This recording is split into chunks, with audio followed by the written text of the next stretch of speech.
Shalom saudara dalam Tuhan. Saudara Kristen cerdas ini menyampaikan beberapa hal terkait ayat Al-Quran, dan langsung saja kita lihat videonya terlebih dahulu. Dan pastikan tekan tombol like, subscribe, dan share video ini supaya menjadi berkat bagi banyak orang.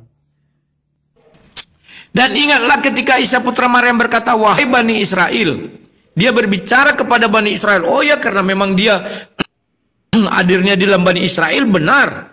Kenapa demikian? Karena surat 3 surat 3 ayat berapa tadi? Ayat 164 mengatakan begini, "Sungguh Allah telah memberi karunia kepada orang-orang yang beriman ketika Allah mengutus di antara mereka seorang rasul dari golongan mereka sendiri." Rasul itu tidak pernah dari golongan orang lain. Pahami dulu itu. Jadi Nabi Isa berbicara di depan kaum Bani Israel. Maka Nabi yang dimaksud itu harus datang dari golongan mereka sendiri. Allah yang membilang, kalian tidak pandai cara melihat isi Quran kalian sendiri. Kenapa? Sudah ditafsirin nukasir, buta, mati begitu dipaku, top harus begitu. Enggak. Kalian bisa melihat kebenarannya, benar enggak? Surah 61 ayat 6 begitu, maka surah 3 ayat 64 tidak pernah Allah menyangkal ucapannya bahwa dikirim mengutus di antara mereka seorang rasul dari golongan mereka sendiri. Sekarang Muhammad dari golongan Israel enggak? Enggak kan? Dari golongan Arab. Jadi bukan dia yang dimaksud di situ. Itu saja susah kali kau menjelaskan. Oke, kemudian kau mengatakan terdapat di Taurat. Tahu nggak kau kitab Taurat itu apa? Kidung Agung bukan Taurat. Sudah. Baru Yesaya 29 ayat 2 bukan kitab Taurat. Aduh. Bagaimana sih? Kitab Taurat itu apa? Mulai dari Kejadian, Keluaran, Bilangan, Imamat, sama Ulangan. Lah sekarang kau tidak paham. Penerjemah juga, penafsir juga nggak paham. Banyak Muslim tidak paham. Kalau kayak kami sudah paham, makanya Al-Quran mengatakan, tanyalah kepada ahlul kitab. Siapa ahlul kitab? Bukan Nasrani, bukan Yahudi, tapi Kristen. Karena Kristen yang membuat kitab ini menjadi sebuah buku di kanon. Pahami dulu. Biar kau paham, oke. Kemudian kamu mengatakan, wah, surah 96 itu ya, ayat 1 sampai 5. Bacalah. Apa yang mau dibaca Muhammad? Sementara bukunya belum ada. Lantas kalian menyimpulkan bahwa Muhammad jadi buta huruf. Bagaimana kalian bisa mengatakan Muhammad jadi buta huruf? Coba pakai pikiran kalian. Kalau kalian logis, ya nggak ada yang mau dibaca. Makanya dia tidak bisa membaca. Bacalah dengan menyebut nama Tuhan Allahmu. Dan di Al-Quran juga dikatakan Muhammad membaca lembaran-lembaran. Arti lembaran itu berupa buku. Hanya kalianlah yang suka Muhammad itu buta huruf. Saya sebagai Kristen tetap meyakini Nabi Muhammad itu adalah orang cerdas yang bisa baca tulis. Kenapa kalian bangga Muhammad jadi buta huruf? Kelawak. Ya. Nah, sekarang pertanyaanmu mengenai duduk di sebelah kanan. Sudah saya jawab dari tadi. Kalimat duduk di sebelah kanan itu artinya kedudukan yang tinggi. Kenapa dikatakan kedudukan yang tinggi? Karena itu tertulis di Yohanes 1 ayat 3. Segala sesuatu dijadikan loh. Tuhan Maha Pencipta, yang menjadikan adalah firman, yang menghidupkan adalah roh. Jadi kami kalau ditanya mana yang Maha Kuasa, Allah Tritunggal. Gak bisa kami katakan Yesus Maha Kuasa, Bapa Maha Kuasa, Roh Maha Kuasa. Enggak, dia satu kesatuan. Allah Tritunggal, dari tadi sudah saya jelaskan. Dia tidak dikatakan Tuhan kalau tidak berfirman. Karena dia menjadikan segala sesuatu dengan firman. Dia tidak dikatakan Tuhan kalau tidak memiliki roh. Karena segala sesuatu dihidupkan oleh roh. Itulah sebabnya batu pun ada dibuat jadi Tuhan. Disujuti, dimuliakan. Karena padahal dia tidak bisa bicara. Kenapa dia tidak punya roh? Dia tidak bisa berfirman. Kenapa? Namanya batu. Maka dibuatlah karangan manusia. Bahwa suara Tuhan itu menggelegar kayak petir. Kalau ada orang mendengar gak sanggup. Kalahlah Tuhan dengan manusia. Manusia aja bisa mengecilkan volume suaranya. Masa Tuhan gak bisa mengecilkan volume suaranya? Baru dibuatlah Tuhan gak bisa ini, gak bisa ini, gak bisa ini. Ya kayak batu gak ada keinginan. Kalau Tuhan ingin makan bakso, apakah bisa? Bisa. Ada yang bisa melarang? Gak ada. Jadi jangan kalian batasi Tuhan. Ya dek. Terima kasih. Oke, oke. Bagus. Sekali lagi kita yang dirimu sekali, baru aku sekali. Oke, oke. Karena ini sudah jam 10-an. Oke, jam 10-an. Mau jemput anak sekolah. Oke. Undang. Ya, ya sabar. Mainkan. Silakan. Oke, oke. Yang pertama saya bukan tanya tentang kedudukan. Pertanyaan saya tadi bahasa Indonesianya jelas. Yang duduk di sebelah kanan di samping Maha Kuasa ini, yang Maha Kuasa siapa? Yang duduk di sebelah kanan siapa? Yang Maha Kuasa siapa? Itu yang kita perlu. Kedua, lari ke Tritunggal. Tritunggal itu karya manusia, buatan manusia. Makanya Yesus berkata dalam Matius 15 nomor 9, percuma Rudi Yohanes beribadah kepadaku, sedangkan konsep yang diikuti adalah konsep manusia, ajaran manusia. Karena yang mencetuskan tentang Tritunggal pertama kali adalah manusia, namanya Theophilus. Ketika di Antioquia pada tahun 170, lalu dipopulerkan oleh Athanasius, Martinus, diresmikan dalam konsili pertama, konsili kedua. Keluaran 4 nomor 6, hai orang Israel, Tuhan Allah kita itu Esa. Tidak ada dikatakan Tritunggal. Tidak ada. Yohanes 17 nomor 3, Yesus tidak pernah mengajarkan hidup yang kekal itu mengenal Tritunggal. Hidup yang kekal itu mengenal dua Tuhan. Hidup yang kekal itu mengenal tiga Tuhan. Tidak ada. Hidup yang kekal itu mengenal satu. Tritunggal ini dari mana? Maka kalian sudah menggenapi nubuatan Yesus yang tercatat dalam Matius 15 nomor 9. Percuma Rudi Yohanes beribadah kepadaku, sedangkan ajaran yang Rudi Yohanes ikuti adalah ajaran manusia. Yaitu salah satu Tritunggal, lalu lari ke batu. Tanpa Rudi Yohanes menyadari menghina Islam menyembah batu, dia tidak sadar bahwa Yesus itu adalah batu. Kisah para Rasul 4 nomor 10. Kisah para Rasul 4 nomor 11. Yesus adalah batu yang dibuang oleh tukang-tukang bangunan. Yesaya 4 nomor 26. Tuhan adalah gunung batu. Jadi yang faktanya dikatakan Tuhan batu itu siapa? Apakah Islam atau Kristen? Sedangkan Tuhannya Islam disebutkan bukan batu. Innani annallah. Surat At-Taha ayat 14. Tuhan itu adalah Allah. Bismillahirrahmanirrahim. Dengan menyebut nama Allah, ya kan? Tuhan pencipta langit dan bumi. Tiba-tiba ada Rudi Yohanes mengatakan Tuhan orang Islam batu. Ya kan? Batu di mana dalilnya? Tidak ada. Kalau Anda bisa menemukan Tuhan orang Islam batu, satu saja.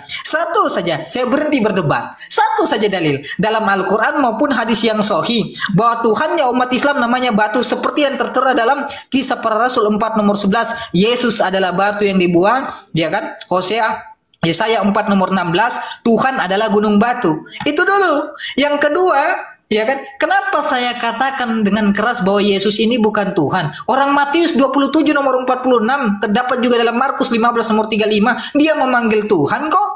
Masa ada sosok Tuhan manggil Tuhan? Kalaulah Yesus itu adalah Tuhan, penyelamat, maha kuasa, yang lebih berhak mendahului Pak Rudi Yohanes mentuhankan Yesus adalah Yusuf dengan Maria. Tetapi faktanya Yusuf dengan Maria tidak pernah mentuhankan Yesus. Lukas 2 nomor 22, Yusuf dengan Maria malah menyerahkan Yesus kepada Tuhan. Yang Tuhan yang mana? Kalaulah Yesus Tuhan, harusnya tidak perlu menyerahkan Yesus kepada Tuhan, melainkan anak-anak daripada Bani Yahudi yang diserahkan kepada Yesus, karena Yesus itu adalah Tuhan. Yang kedua, ya kan, Yesus itu mengatakan bahwa Markus 10 nomor 17, Yesus berkata, jangan mengatakan aku baik. Lawan kata daripada jangan mengatakan aku baik apa? Tidak baik kan? Lawan kata daripada jangan mengatakan aku baik berarti tidak baik kan? Yesus berkata, jangan mengatakan aku baik. Hanya Allah lah yang baik. Berarti Yesus tidak lebih baik daripada Allah. Bagaimana sosok yang tidak baik mengaku adalah Tuhan? Sudah saya katakan, brother, coba definisikan hamba, definisikan utusan, definisikan penerima perintah ini sebagai apa dulu. Kalau kamu sudah mempelajari bahasa Indonesia, kau akan mampu memahami Yesus ini hidup sebagai apa? Statusnya apa? Kalau ada sosok yang memerintahkan dia, berarti dia bukan sosok yang memerintah, melainkan sosok yang diperintah. Kan Yohanes 12 nomor 49 jelas. Ya kan? Bapak yang memerintahkan aku, Bapak lebih besar daripada aku, Bapak lebih baik daripada aku duduk di sebelah kanan Bapak, Bapak lebih besar daripada aku tidak lebih besar daripada Bapak yang lebih maha tahu daripada aku. Kenapa saya katakan itu? Karena Yesus yang memberikan pengakuan, ya kan? Dalam Matius 26 nomor 36. Hanyalah Bapa yang tahu tentang hari itu. Kalian tidak tahu, anak juga tidak tahu. Mana ada mengatakan Yesus dengan Bapa satu? Bapa tahu, Yesus tidak tahu. Satunya di mana? Satunya di mana? Ya kan? Kalau Anda mengatakan Yesus dengan Bapa satu, harusnya dua-dua tahu. Yesus tahu, Bapa juga tahu. Ini Yesus mengatakan dalam Matius 24 nomor 36. Ya kan? Hanya Bapa yang tahu, anak tidak tahu. Selamat datang di kebenaran. Oke, terakhir aku ya, habis itu kita closing statement ya. Tapi tidak boleh nyebrang. Kapan lagi kita bahas tema tentang apa? Boleh Tritunggal silakan, atau siapa Tuhanmu nanti malam lah. Tentang Tritunggal ya? Bagus nih. Ya. Ya. Bukti-bukti ya. Makanya aku nggak bahas Tritunggal dulu kali ini ya, nggak bahas Tritunggal. Karena nanti malam. Oh, ya, oke. silakan. Silakan. Matikan mic-nya. Ya, kawan-kawan.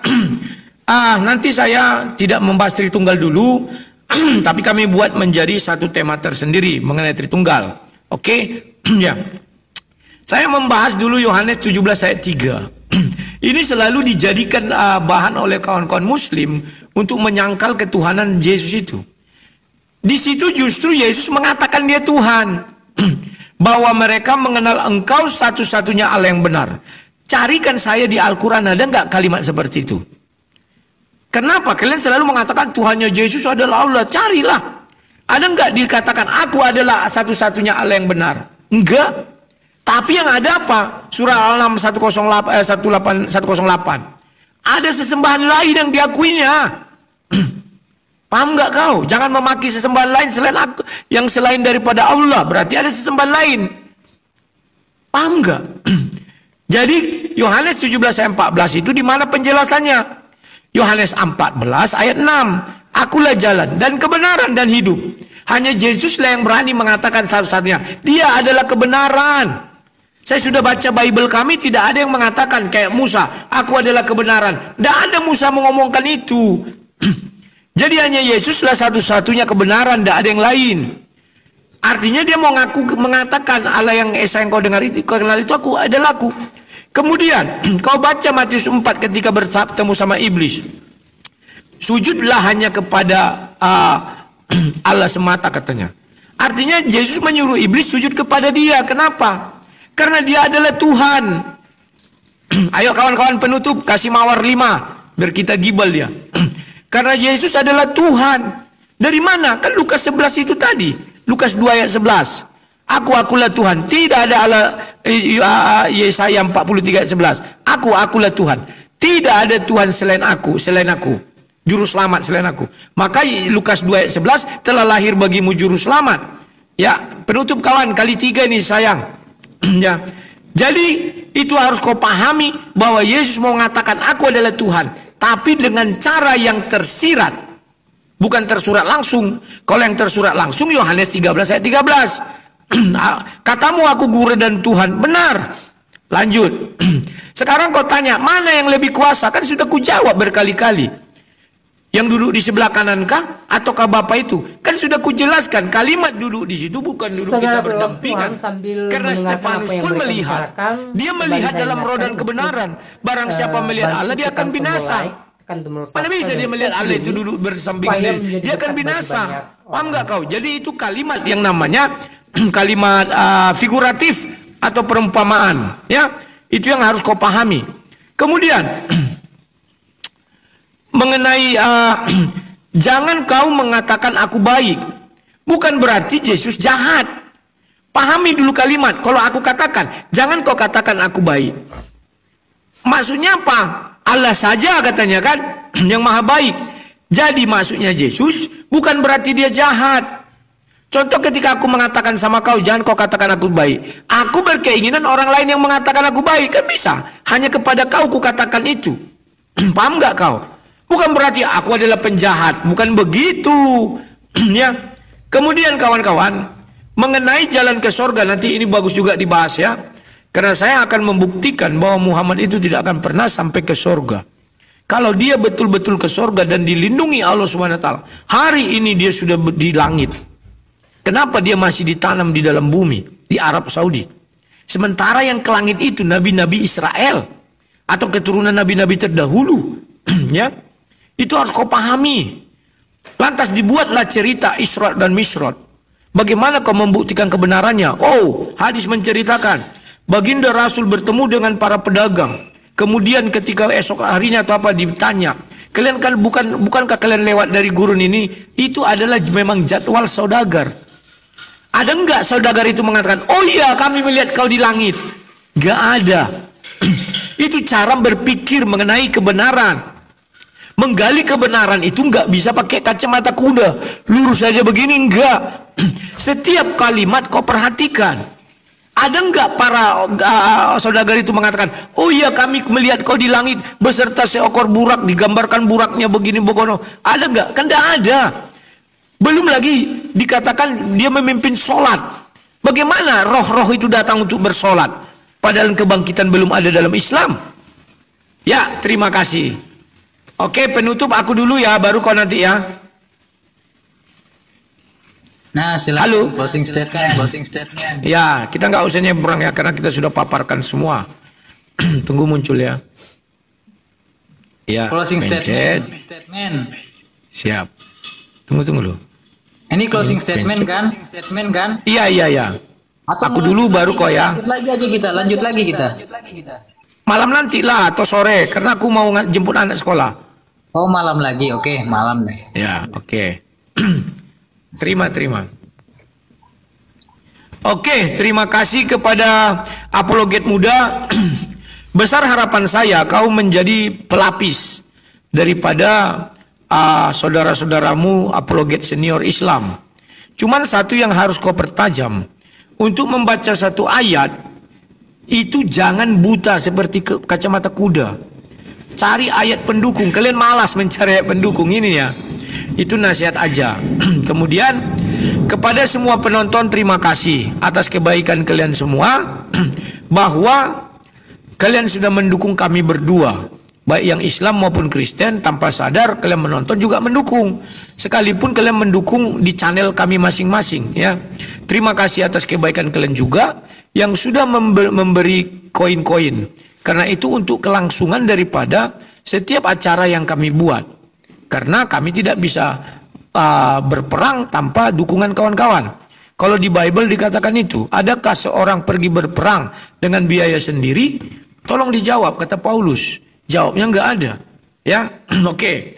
Sekarang mari kita simpulkan dari ajaran Kristen yang kupaparkan tadi, bahwa Yesus itu adalah firman Allah yang menjadi manusia.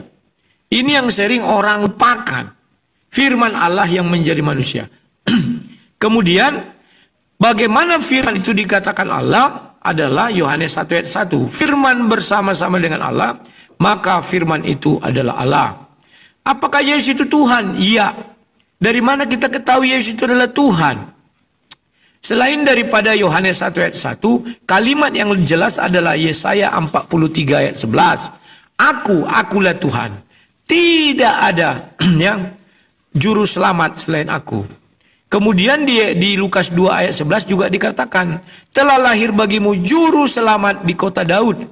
Jadi bukan saya menyembah Yesus, perintahnya dari mana? Dari Yesaya 43 ayat 11. Saya nggak punya perintah lain selain itu. Ya. Jadi pahami kawan-kawan, kalau ada pertanyaan begitu, mana ada perintah Tuhan untuk menyembah Yesus? Ada. Yesaya 43 ayat 11 merujuk kepada Lukas 2 ayat 11, maka kita merujuklah kepada Keluaran atau Ulangan 5 ayat 9 sampai 20 itu, mulai ayat 1 lah ya. Jadi Tuhan itu memang disembah. Kemudian, mana pernyataan Yesus yang mengatakan dia adalah Tuhan? Kalian baca baik-baik di Matius 4, ketika dia bersama iblis itu, apa dibilangnya? Hanya kepada Allah saja engkau sujud menyembah, sebab ada tertulis. Artinya Yesus mau mengatakan kau sujud kepadaku, makanya iblis lari. Kan iblis meminta Yesus sujud kepada dia.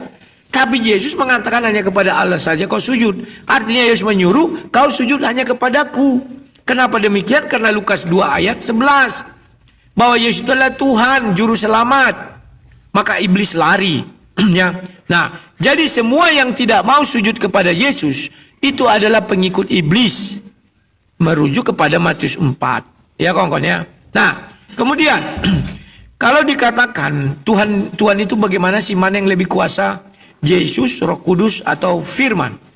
Alkitab dengan jelas mengatakan Tuhan tidak dikatakan Tuhan apabila dia tidak dalam wujud roh. Apabila dia tidak memiliki roh. Karena Yohanes 6 ayat 63 menjelaskan rohlah yang menghidupkan. Kemudian Tuhan tidak dikatakan Tuhan apabila dia tidak berfirman. Karena Yohanes 1 ayat 3 menjelaskan segala sesuatu dijadikan oleh firman. Sang pencipta itu Tuhan, tapi Tuhan menjadikan segala sesuatu dengan firman, dan Tuhan itu bisa berfirman karena ada roh. Itulah namanya Tritunggal. Tapi itu nanti menjadi bahasan kami, bisa dipilih Tritunggal ataukah jalan menuju sorga ya, atau keselamatan atau bagaimana. Itu yang menarik. Nah, di dalam Bible juga dikatakan Yesuslah nanti yang menjadi hakim. Karena Yesus adalah hakim, maka kami harus tunduk kepada perintah hakim. Kami tidak akan tunduk kepada perintah jongos. Orang dia hakim. Bila perlu kami sogok, tapi kami tidak mampu menyogoknya dengan kebaikan. Jadi dengan apa kami menuju surga? Ini pembukaan juga untuk nanti malam ya. Dengan kasih karunia, gak ada kata lain, gak ada. Kami berusaha hidup seperti orang-orang Taurat, gak sanggup. Ya, tapi ada yang sanggup, ada.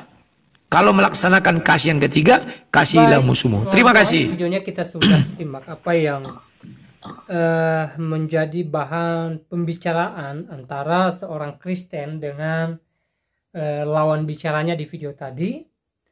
Dan setelah saudara mendengarkan apa yang mereka sampaikan, kira-kira apa yang menjadi pesan saudara atau komentar saudara? Silahkan tulis di kolom komentar. Tuliskan komentar yang baik, yang positif, terutama komentar yang memuji, memuliakan nama Tuhan di atas kerajaan sorga. Nah, saudaraku dalam Tuhan, banyak hal yang mereka bicarakan di video tadi. Dan kalau boleh saya ambil satu poin saja dari apa yang mereka sampaikan, bahwa nabi yang dicatat di dalam Alkitab berbeda dengan nabi dan rasul yang dicatat di dalam Al-Quran. Itu tidak sama, saudara dalam Tuhan ya. Di Alkitab sendiri, nabi dan rasul itu dari Bani Israel, itu dari kaum Israel, saudara dalam Tuhan. Tidak ada nabi atau rasul dipilih oleh Tuhan dari Bani suku lain, saudara dalam Tuhan. Hanya dari suku Israel ya. Itu yang tercatat dalam Alkitab ya. Jadi kalau kemudian di kitab lain ya ada nabi dan rasul bukan dari Israel ya, itu sah-sah saja. Tapi di dalam Alkitab sendiri nabi dan rasul itu dari Bani Israel, itu dari keturunan Israel, saudara dalam Tuhan. Itu dari keturunan bangsa pilihan Tuhan, yaitu bangsa Israel ya. Kenapa harus dari bangsa Israel? Kenapa Tuhan tidak memilih dari bangsa-bangsa lain? Pertama, karena pada mulanya Tuhan memilih bangsa Israel menjadi umat kepunyaannya ya. Bahkan ketika bangsa Israel diperbudak di tanah Mesir ya, Tuhan mendengarkan seruan mereka dan Tuhan membebaskan mereka dari perbudakan yang mereka alami di tanah Mesir ya. Tuhan menyuruh Musa untuk membebaskan umatnya ya. Dan sebagaimana juga janji Tuhan kepada Abraham, bahwa keturunan Abraham yang akan diberkati oleh Tuhan, yang menjadi milik kepunyaan Tuhan ya. Nah, saudara dalam Tuhan, makanya dalam perjanjian lama ya, kalau kita melihat di sana, semua nabi dan rasul, imam, ya, bahkan raja, itu semua Tuhan ambil dari Bani Israel atau dari suku Israel gitu loh. Tidak ada bani atau tidak ada nabi atau rasul di dalam Alkitab, ya, baik dalam perjanjian lama maupun perjanjian yang baru, yang berasal dari suku-suku lain selain dari suku Israel atau dari Bani Israel, ya, karena Israel sekali lagi merupakan milik kepunyaan Tuhan, ya, umat Tuhan. Nah, saudaraku dalam Tuhan, semoga apa yang mereka sampaikan di video tadi, ya, memberkati kita, menguatkan iman kita, dan membuat kita mengerti bahwa jabatan nabi dan rasul bahkan imam di dalam Alkitab semuanya berasal dari Bani Israel atau dari suku Israel. Nah, saudara dalam Tuhan, sekali lagi, seperti apa tanggapan saudara? Silahkan tulis di kolom komentar. Tuliskan komentar yang baik, komentar yang positif, komentar yang memuji memuliakan Tuhan, dan komentar-komentar yang memberkati kita sekalian. Dan di kesempatan juga saya kembali ingatkan kita supaya kita tetap semangat dalam menjalani hari-hari kita. Saya tidak tahu apa yang sedang diperhadapkan kita, pastinya ya kita punya situasi yang berbeda. Ya, saya punya situasi sendiri, saudara punya situasi tersendiri, dan apapun yang sedang diperhadapkan dengan kita hari-hari ini, mari kita tetap semangat, dan mari kita tetap semangat mengerjakan aktivitas kita, dan mari kita tetap optimis bahwa Tuhan senantiasa ada memberkati kita, Tuhan senantiasa ada menolong setiap kita. Nah, saudara, saya tidak terlalu panjang lebar menyampaikan pesan melalui video ini. Semoga video singkat ini yang memberkati kita, menguatkan iman kita, dan kiranya Tuhan Yesus Kristus memberkati kita sekalian. Shalom.